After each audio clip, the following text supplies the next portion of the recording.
Welcome back everyone to the Hello World Guide. This is another episode of the OpenGL renderer series, and in this video we are going to make our render more efficient and be able to render complex shapes more efficiently using indices and element buffer objects or EBOs. So if you remember, in the last video we created a triangle and I made this 0.8 so that the triangle is kind of in the center instead of occupying the whole screen. And what we should see is that we do get a we can make the color whatever we like. Let's make it actually green. So yeah, we have it green right now. It's compiling, and now I'm going to run it again, and now the color I've changed it to yellow. So what we should see is that we do get a yellow triangle on the screen. So yeah, let's just wait, and you can see, okay, it's actually green. We'll have to compile it again for it to be yellow.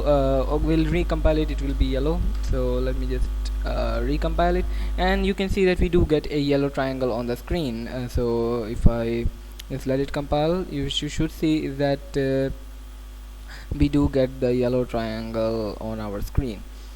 Yeah, you can see we have got that. So that is awesome. But for example, if you want to render a sphere, how will we do that? So if I say, as I said in the last video, you should try to do most things with triangles. So if you do want to use a sphere, you'll need to have two triangles for that. So how are we going to do that? So drawing a sphere using two rectangles is very easy. What we can do is we can create a first triangle here, and we are going to make its vertices a bit different so that it actually works like a triangle. So we are going to kind of make this one negative 0.8s. So we are basically going to draw one right angle triangle and then another right angle triangle, but flipped vertically. So let's go and set the vertices for the second triangle as well. So as you can see, I have set the second triangle's vertices as well, and I'm going to make the draw arrays here 6 so that we need to, because now we need to draw like 6 things. So let's go and do that. And what you should see is that we get, actually this is not right because I made a little bit of a mistake. So let me set the vertices of the second triangle. Yeah, we need to make this positive and that this one negative. So this is going to basically flip the triangle, and if I go and run this, what you should see is that it does indeed work, and we get a sphere onto the screen, and you can see that works. And this is made up of two triangles. This sphere is made up of two triangles. And by the way, you can use GL polygon mode and to kind of view this in wireframe. For the polygon mode, we'll say GL underscore front and back, because we want both front and back faces to be wireframe, and for that we'll pass GL, not actually wireframe, we'll pass GL underscore line, and that will make it display basically lines. So let's go ahead and try that out, and it should not fill our sphere, but instead display it as a wireframe representation. So what you can see is that yeah, it does work, and you can see our sphere is made up of two triangles. So there is a bit of a problem here. What you can see is that we are defining two triangles, and some of the vertices in these triangles are repeated, which means they are present both in the first and second triangle. So you can see that, for example, this vertex is present here and here as well, and this vertex is present here and also here. So that is a bit of a problem, because what we want to do is we want to make it so that we are basically repeating two vertices and we are wasting 50% memory. So what we want to do is we want to be able to define only 4 vertices and basically put these vertices in different orders to construct the two triangles. So how can we do that? So you can see I have set my vertices in a bit of a counterclockwise order. Only the 4 unique vertices, top right, bottom left, and top left.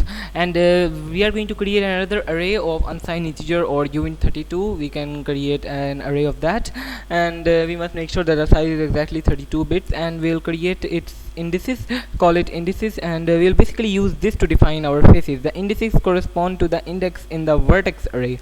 So we'll do 0, 1, 2 for the first face, since these are the what we want for the first triangle, and for the second triangle we'll say 1, 2, and 3. So that will create the indices, and now what we need to do in order to inform about these indices to OpenGL, give information, we'll use something called an element buffer object or an EBO. So what we'll do is we'll create another variable called EBO. As the name suggests, it's also a buffer. We'll basically generate a buffer like that, and as like we are doing with VBO, we'll do similar thing with EBO, but this time we'll pass it the size of indices, and actually also do indices here. So we'll pass the indices variable, and this will basically store our indices, this EBO variable. And when we are drawing, we'll change this function to GL draw arrays. So GL draw elements, sorry, not arrays. and this requires a mode. We will pass in GL triangle since we are drawing triangles, and for the actual counts, let's say 6, and for the type, we'll just say GL underscore unsigned underscore integer, since that's the format of our indices. We'll pass null for the indices argument, since our indices are not passed directly, they are stored in the EBO. By the way, you want to make sure that you bind the buffer before we draw the elements, and we want to bind the EBO, and we don't want to bind it as element, we want to bind it as element array buffer, not just array buffer. And we are also going to make sure we unbind the element array buffer, and when we are actually setting the EBO in the initialization, we are going to use this as well. And yeah, that is pretty awesome, and yeah, that should actually work. So let's go ahead and run this and see whether it works or not. And what you should see is that it does work. So let's go ahead and run that program here. And by the way, there was a mistake in the indices, which was that I had made it 0 1 2 instead of 0 1 3, which is what it's supposed to be. And now our program runs, and what you should see is that we get a square onto the screen, and that is perfect. And if I go under GL polygon mode and change this to GL underscore fill instead of what we had, GL underscore line, we should now get a fill square instead of a wireframe square. And what you should see is that yeah, we do get a square on the screen. And this is pretty much it for this video, and in the next video I'll show you how to create a better class, perhaps for meshes, so that we can store more complicated meshes easier and won't have to bind different VOs and EBOs for each of those. So yeah, make sure to like and subscribe and share this video with other people as well, and I'll see you in the next one, and stay tuned for that, and bye.